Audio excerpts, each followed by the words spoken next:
Good morning, everybody. I'm going to try, this is going to be my hopefully only lecture in this view because I'm having a tough time showing things because the front view, when I flip it over, everything's reversed. So I'm going to try to see if my 12-year-old son could be my videographer and help me out. I may have to buy him an iTunes gift card for that kid's going to get carpal tunnel as much games he's been playing. I need to get him to help me out in my class. So if you look at the first page of actual stuff, we kind of jumped around to the circles, but on page 2 or one of your first pages, some things might be a little different, but written by Brian Campbell, edited by Ashley Roger. So first one, we're going to just kind of go easy, not overwhelming. I'm going to emphasize things that are important to know. Pretty much I try not to waste your time. Everything I'm going to talk about is something you need to know, but I'm going to try to emphasize how you need to know it, if that makes sense, okay? So biomechanics is a relatively new field. There's a few reasons for that. The first reason is technology. There were a lot of things we couldn't really explore until we had the slow motion video and the tools to be able to kind of see motion, measure forces in 3 dimensions, that kind of stuff. But also the evolution of biomechanics came from physical activity and sport, the evolution of that. Like, what I mean by that is, back in the day, the first organized team sports, there really wasn't a lot of money in it. People just played it for fun. In fact, several old school Hall of Famers in various sports, after they were done playing their season, they would go to work. They'd go back home and work because their salary wasn't enough. So you really didn't have the niche of optimizing sport because there really wasn't any money in it. And then as sport exercise became evolved into what it is now, then obviously the demand of optimizing performance, analyzing physiology and mechanology.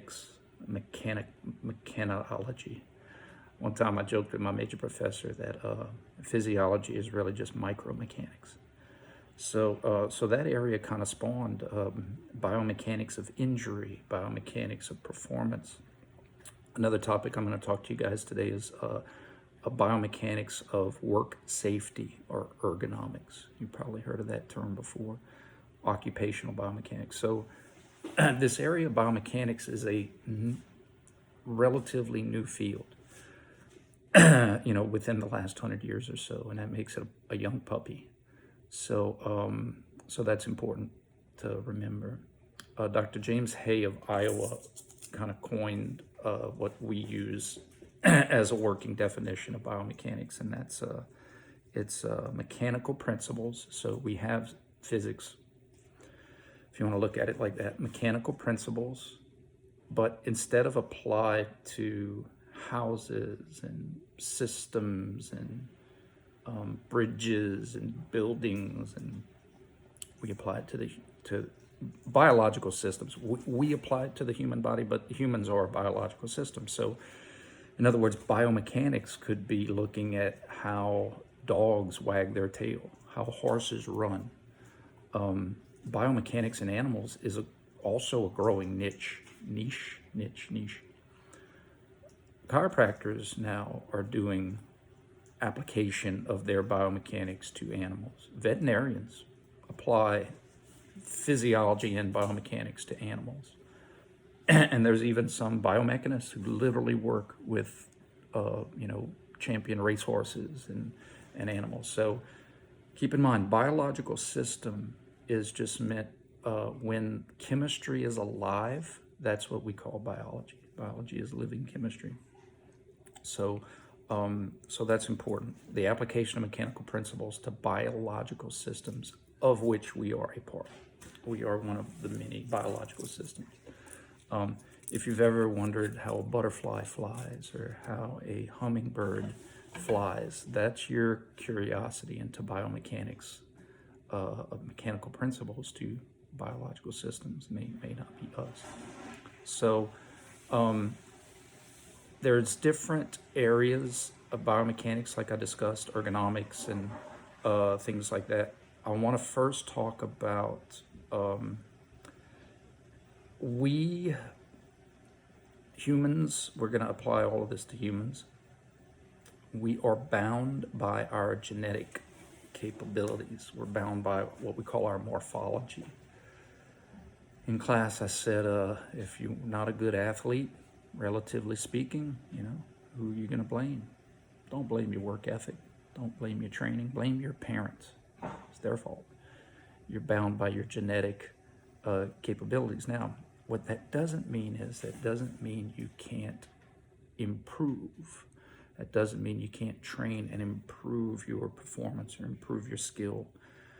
But what it does mean is that you only have a certain window of improvement.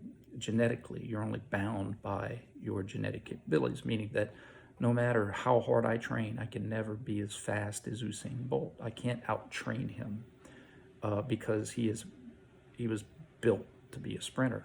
Long legs, stride frequency, fast twitch muscle fibers, but he's tall.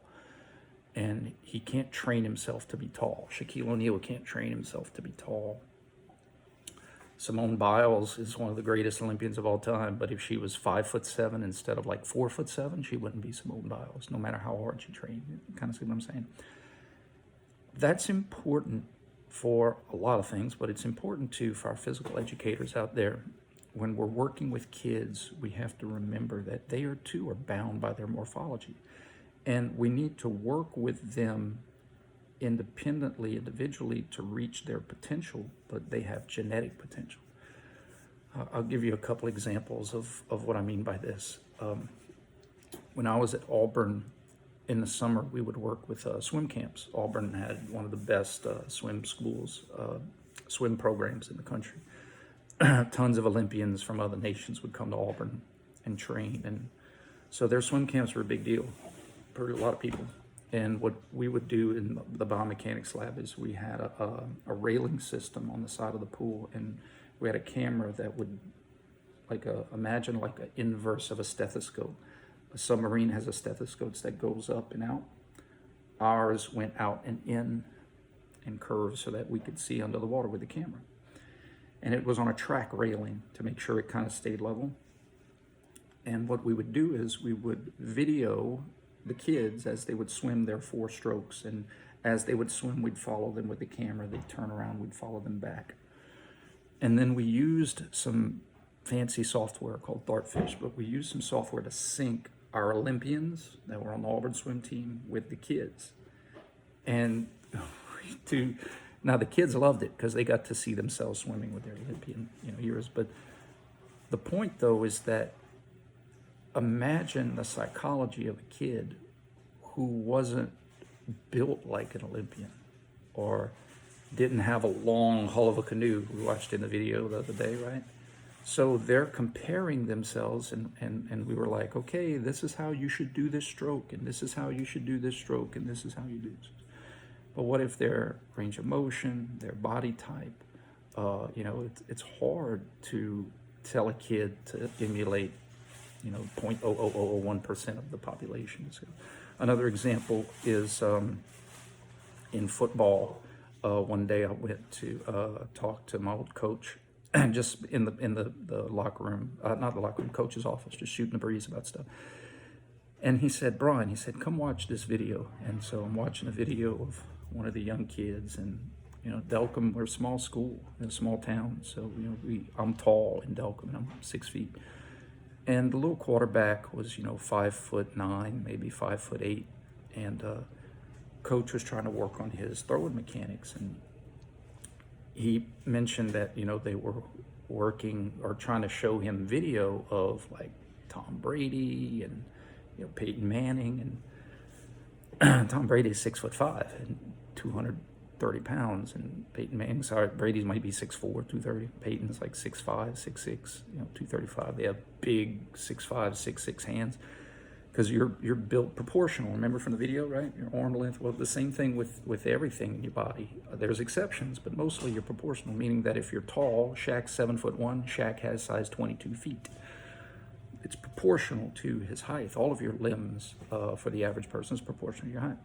So Peyton Manning and Tom Brady, 6'4", 6'5", they have 6'4", 6'5" hands, and they can palm the ball. That's why hand size, you know, for those of you that follow the draft, you know, hand size, Joe Burrow's hand size, and Russell Wilson was one of the shortest quarterbacks of the combine. He had the biggest hands. The combine, he had like 11-inch hands. So the point is that that doesn't mean that if you have big hands, you're going to be good. What that means is that if you have big hands, you can compress the surface of the football. It's not going to slip out your hands as much. And I'm not even talking about like running around and fumble it. I'm talking about the mechanics of throwing. If you bring it down here, you better have grip to be able to hold on to it. So that's why you see a lot of high school quarterbacks kind of keep the ball up high to throw, because if they do this kind of winding pitching motion, the ball has a greater chance of slipping out back here, unless you have big, gigantic Sasquatch, Jack Link's beef jerky hands. Hey, Brian, good morning, buddy. I love you. Yeah, I'm recording a lecture right now. That's okay. So, so the point is that it was unfair to the kid because they were trying to get him to mimic an athlete's movement patterns that he wasn't comparable to from his morphology. Okay, you follow what I'm saying here? So we're bound by our morphology. Now, that it's meant to be a positive if you look at it as such. There is room for improvement for everybody.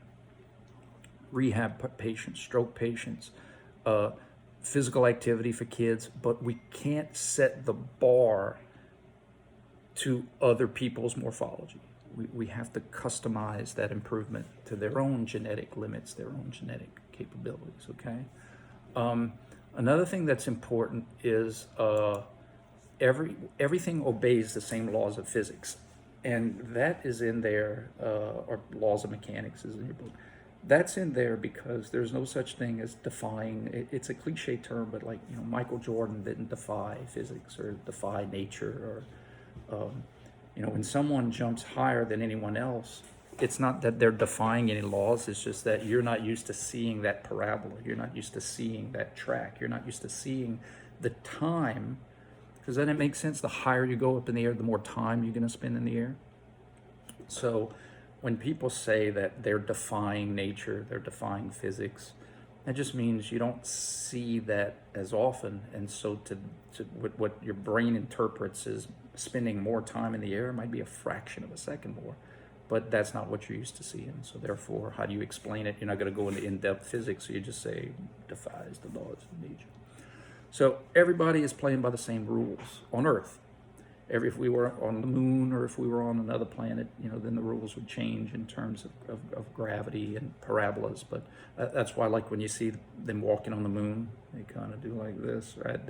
Your life data anticipates certain parabolic paths, and they don't follow those same parabolic paths because the physics, although it's the same physics, gravity is less on the moon. But everybody on Earth, we're all going to be on Earth, so we're all following the same laws of nature. Things just might look different because individuals may be different. Okay, all right, let's talk about the two main types of biomechanics and how they differ from each other. Okay, most of you guys are in kinesiology because you're interested in sport, exercise. You have an interest in helping people, whether that's train, get bigger, faster, stronger, or help people in terms of therapy, restore function, right? But there's another piece to the biomechanical pie that doesn't get talked about, and that's occupational biomechanics, or ergonomics. And those two concepts can be at odds with each other in terms of outcome. I'll give you an example of what I mean.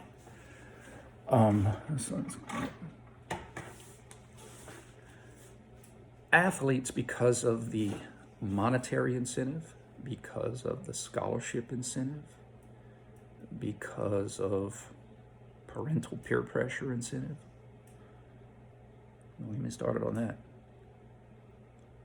The risk that comes with overtraining is worth taking to a lot of people.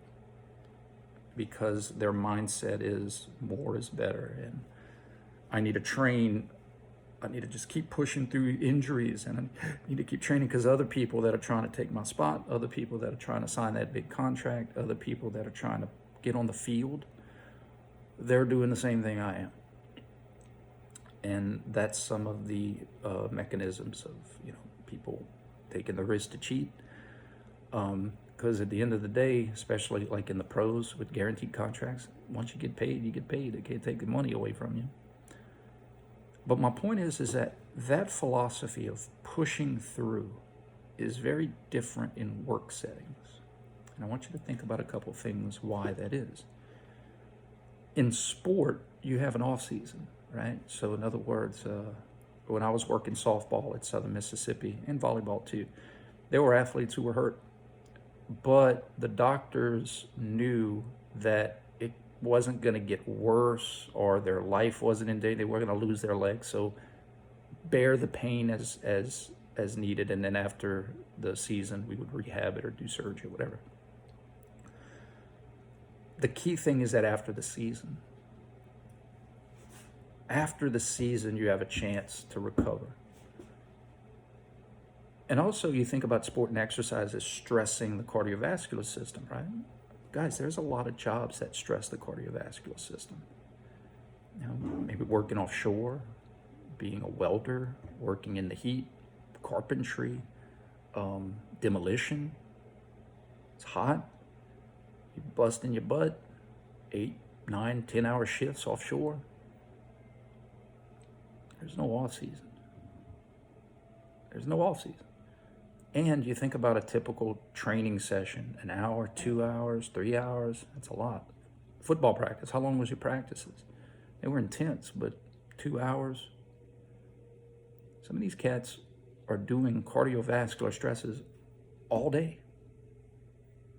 And there's no subs. Meaning that if I'm playing football and I get hurt or I need a break, there's someone there to come take my place. You don't have people sitting on the sideline cheering you on at work. And if you need a break, a new worker is going to come right in and take your place. I mean, the company will make it work. But the point is that maybe if you get hurt, production goes down, the bottom line goes down.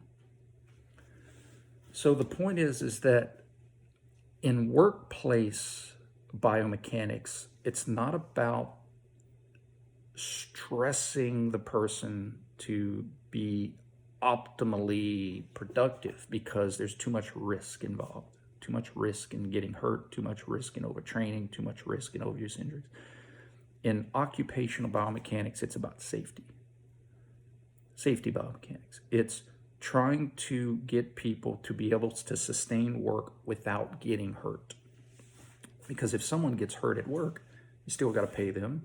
You still got to pay their medical bills. You still have to maybe pay workman's comp, and then you have to hire someone else to do their job. If someone gets hurt at work, there's money lost. If someone gets hurt at practice, no one's going to be losing any money. If someone gets hurt, or if you get hurt in your hobby of, marathon running, you could probably still do your job, right? But there's some jobs where if someone gets hurt at the job setting, production goes down, value goes down. They have to again pay someone to do your job. So the key thing in occupational biomechanics is safety, safety, safety, preventing overstressing. And there's all kinds of cool guidelines, and we can go into this further if you guys are interested in this topic. But an occupational biomechanist goes into a work site and evaluates every person's job. And I'm not talking about just the people slinging, tires in the back all day, or people lifting heavy sacks, and the administrative assistants. They would assess how they work all day. Do they stay seated for hours and hours and hours at a time? Well, there's risk with that. Staying seated and where there's a turbulent flow of veins, maybe increased risk of blood clots, maybe certain postures, maybe they're on the phone like this for hours at a time, or maybe their filing cabinet isn't set up optimally, where they're constantly in poor mechanical positions. So the ergonomist or the occupational biomechanics would go and make basically the concept is, instead of fitting a person into a random workplace, we design workplaces around people. We design the work setting so that the person can work safely, more efficiently, and less stressed. So that's an example of how we would redesign a workstation around the person. And if the person's super tall, if the person's super short, we can make accommodations accordingly. Most occupational settings try to accommodate a majority of people. So there's a certain window where you're like, look, this extreme, that extreme, we're trying to accommodate the majority of people, 95 percentile of people. And then you think about people lifting heavy things, right? So an example, let's say we had people unloading, let's say it's a store and we have people unloading, 100-pound sacks of grain and wheat, and just whatever, it could be potatoes. The concept of conveyor belts, the concept of hydraulic lifts, the concept of hooks, the concept of, all of these machines and mechanisms we can do to help people be safe. Even teaching them how to lift safely. We teach them to lift with their legs, not with their back, right? If something's heavy in front, you don't just flex your trunk and extend your trunk, right? You try to lift, you try to go down with your legs, keep a straight back, lift it up. Sometimes, especially sometimes offshore, you kind of get peer pressure, man. Well, I don't want to be pulling 200-pound slips like a sissy. But it's safe. It's safer. Remember, I told you guys that a lot of injuries are just miscommunication. Fatigue. When you're tired, you make mistakes. It's the same thing with your body. When you're tired, you make mistakes. So that worker could have been lifting those slips like that his whole life, but all it takes is one time. All it takes is one time for him to go down. Been doing it like this my whole life, and he ain't coming back up. So occupational biomechanics is more like being a bookie, where you try to put the odds in their favor to be able to work safely. And if you think about it, the safer you work, the longer you're going to be able to work, for years and years and years, but more safely, right? So occupational biomechanics looks at those things. Here's a cool fact about ergonomics. No person in the workforce should ever, under optimal circumstances, flat back, lifting with your legs, no twisting of the trunk, should ever lift more than 51 pounds safely. Now again, that's not to say you can't lift 51 pounds. We're talking about people who might be lifting 51 pounds over and over and over and over. And even if you do lift 51 pounds once, if you lift more than that, again, bad mechanics, you could have problems. So there's all these different recommendations and tools that you could use to assess every person's job and then make suggestions on how to make them more efficiently. So again, this is different than a strength and conditioning coach. A strength and conditioning coach, although obviously safety is first, we strength and conditioning coaches in exercise, we're trying to push the limits of training to make better, efficient athletes. But keep in mind, those athletes don't work all day. Those athletes don't train all day. Those athletes don't perform all day. Some of the greatest cardiovascular athletes, like soccer, their games are what, a couple hours? It's not all day soccer. It's not all day basketball. It's not all day football. So, so occupational biomechanics is a cool area. If that sounds something you might be interested in, there's jobs in there. You can get master's degrees in ergonomics, in occupational biomechanics, safety biomechanics. There's a type of engineer that typically has done this. Systems engineers, industrial safeties. Brian, I took classes with him at Auburn. But if you think about it, ergonomics, occupational biomechanics, yeah, you need to know some physics. You need to know some mechanics. And that's where those industrial safety engineers kind of come from, because they come from the engineering side. Ooh, bad hair day. However, you know what they don't have? They don't have what you have. They don't have the biology side. They don't have the human body side. They don't have the kinesiology side. So you get these industrial systems engineers who understand the math They understand the concept of forces and torques, but they don't have a background in what's the elbow made of? How does the elbow move? What are the muscles and the ligaments and the tendons? And so I've had several friends that have gotten their undergraduate in kines, learned the human body side really well, and then learn the engineering part, the mechanics part. And when I say engineering, don't freak out. It's not mechanical engineering. It's ergonomical engineering, occupational biomechanics. And then those people work for companies, keeping everybody safe. Those people go off-site, do evaluations all over the world. And the intent is to work safe, because working unsafe costs money. And I think the ratio, now this could have changed, but at the time I was in school, it was like for every dollar you invested in work safety, in biomechanical analysis and improvements, you save $4 back. So it made money by helping people work safer, okay? All right, let's move on to some specific areas of study within biomechanics. That's right underneath the occupational biomechanics. Improvement of sport technique. So over the years, we've used biomechanics to improve how you do things. A few examples.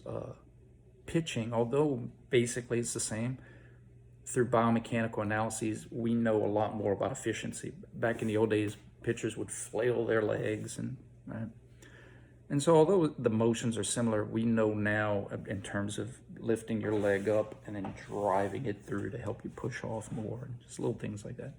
I think a big one would be high jump, the Fosbury flop, where in the old days people would go over it face first, or they would scissor over it. And then Dick Fosbury went back first. And what's happening there is that if this is the bar, if you hurdle it, your center of mass may be way up here, because if you're going over it, you got a lot of stuff that has to clear the bar. So your center of mass may have to be way over here. If you go over back first, you can get your center of mass to barely go over the bar. So it's less work. If you go over it with your trunk upright, you have to jump higher to clear it. Versus if you curve your body, you can get right over it, okay? Now, he's also aided with safety, because back in the old days, you didn't have a foam pit. Imagine going back first on the earth, right? Hit your head on the ground. So he gets a lot of credit for it, but it was also the safety that was there that allowed him to take that chance to go over it back first as well. We're going to talk about movement patterns and strategies, but kicking a football, field goal kicking, back in the day, you used to kick with their toe. And although you can boom a ball very far with it, it's not very accurate. So imagine trying to kick, I'm going to use my phone right here. Imagine trying to kick with your toe. You have to be perfect. Like, in other words, when you hit with such a small surface area, if the ball is here, a little bit high, it's going to go here. A little bit low, it's a little bit to the right, a little bit to the left. You got to be perfectly accurate so that the ball doesn't go too far up left. And then the soccer style kick came, and it became more accurate because you get more surface area on the ball. And, so that's another example of improvement of sport technique through biomechanics. Design of sport equipment. Good Lord. You saw examples of that in the video, right? The introduction of wetsuits. Times went way down for swimmers. Introduction to, aluminum bikes instead of the metal bikes. Times went way down. Introduction to, guys, back in the day, tennis rackets were like wooden. Golf clubs were wooden. So design of sport equipment. And that could be for shoes, right? Shoe design. There are people that work, I had a friend of mine that worked at Nike helping design shoes. So design of sport equipment, bats, clubs, even protective equipment. We're going to get into injury stuff. Okay. Prevention of injury, usually opposite of improved performance. What I mean by that is, let's take an example of turf, okay? When I was in college, the first artificial surfaces were developed. In fact, I think it was someone from Northwestern. And man, you talk about people running fast, because those turfs didn't give any. So all the energy you gave into the turf, it gave back to you. There was no lost stuff. I mean, think of it like this. The extreme opposite is running in sand, right? You lose a lot of energy. You still have the same muscles. You're still doing the same motion, but you don't go as fast. Why? Because when you give your energy to the ground, some of that energy goes to moving sand. And it doesn't all come back to you to move you. But with these field turfs, Jack, that turf wasn't going anywhere.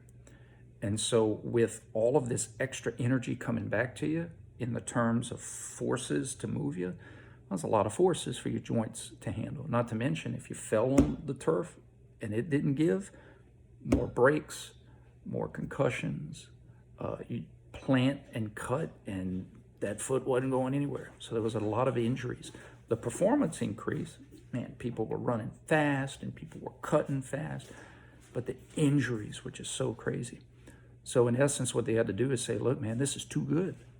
This is too good for humans to handle. We have to modify this turf. And so now they have what they call field turf. They have little bits and pieces of rubber in there to help to dissipate some of that force. That's why if you've ever seen some games and it looks like they're kicking up dirt in the field, that's just little bits of rubber in field turf, okay? So prevention of injury, there's a few things too that the design of helmets to help dissipate forces to to lessen the chances of concussions. Knee savers in young catchers to try to help take some stress off of their knees. You think about it too, NASCAR. I mean, NASCAR may not be popular here, but you know darn well they can make those cars go 500 miles an hour if they wanted to, but they can't because too fast is not safe. So they have in some of the super speedways, they have what they call restrictor plates that restrict the oxygen into the engine to basically keep the cars at 200 so that they don't go too fast, too dangerous, okay? Clinical analysis of movement pathologies. So some biomechanists apply their expertise to analyzing people's movement. They have little labs with cameras and they can do motion capture things. You know, the little golf balls they can put on the body. And sometimes you can analyze motion to optimize their performance, right? So in other words, imagine you're working with a baseball player and you're trying to improve their velocity. Working with a golfer to try to improve their accuracy or maybe their drive distance. Working with a football quarterback, trying to optimize their throwing motion. But it could also play in working with athletes to prevent injuries. So sometimes when we're analyzing motion, you could have an athlete who's constantly having these chronic problems. And sometimes when you look at the movement patterns in slow motion, you can see things that you can't see in real time because your eyes are cameras, but the frames per second on your eyes are kind of standard. Video cameras and certain apps can see things slower, can slow down, and you can rewind and watch it over and over again. So sometimes we're analyzing person's motions to help prevent injuries or to help recover from injuries or to help teach someone how to do activities of daily living. What if it's not even an athlete? What if you're working with mama and papa or great aunt, great uncle, and trying to teach them how to do movement patterns around their house that will make them less susceptible to injury? And sometimes when you can record them doing these things and show them, because in their mind, they may not be seeing what you're seeing. Kind of like sometimes when you hear yourself talk, like when I hear myself talk, I'm like, man, do I sound like that? Sometimes people's perception isn't their reality, or their perception isn't reality. And so when they're having poor mechanics to do certain activities around the house, they may not even perceive it as such. So sometimes videoing them and analyzing their motion, you and them looking at it, oh, I see now what you're trying to say. Okay, I shouldn't bend over to get this, okay? The last two I'm going to talk about today, design of prosthetics. Guys, this is a growing field, man. Prosthetics and orthotics, there's graduate schools popping out. We've had several students go to prosthetics and orthotics school, some of them in Alabama. We've had a student go up to Chicago, Illinois, And if you think about it, prosthetics and orthotics, man, a lot of people need limbs. You know, losing a limb, replacing a limb. Our military heroes, a lot of them need limbs, and you design these things. Prosthetics isn't a one-size-fit-all. You can't go to Prosthetics or Us, pick one out. I mean, they have to be custom made to the biomechanics of the person, their limb length, their ranges of motion. So every prosthetic is a custom job. And obviously the same with orthotics. Customizing orthotics is a big deal, okay? So there's graduate schools where you would apply your biomechanics specifically to prosthetics and orthotics.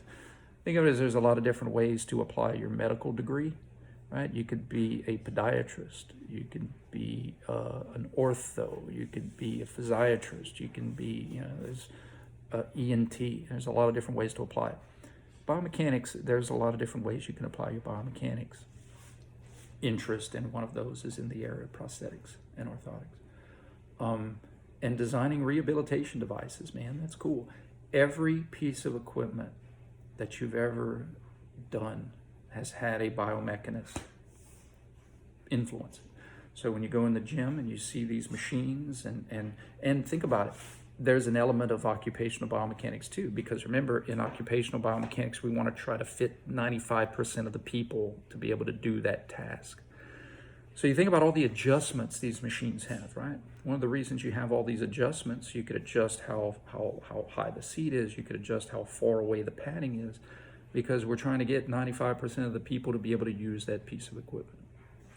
And so that takes a biomechanist to kind of understand movement and physics and torques and rotational forces and stuff to help design those kind of things, all right? So first lecture today is just 3-foot putt, man. Easy information. Review the definition of biomechanics. It's important to remember that we can't be selfish with our knowledge. It's biomechanical principles to mechanical principles to biological systems, of which we are a part. I went in depth about occupational biomechanics, why sometimes that's at odds with exercise physiologists or strength and conditioning coaches. It's not that either of them are wrong, you just have to remember the different populations they're trying to help and work with, okay? Then I went into specific areas of studies and I gave examples of all of them, okay?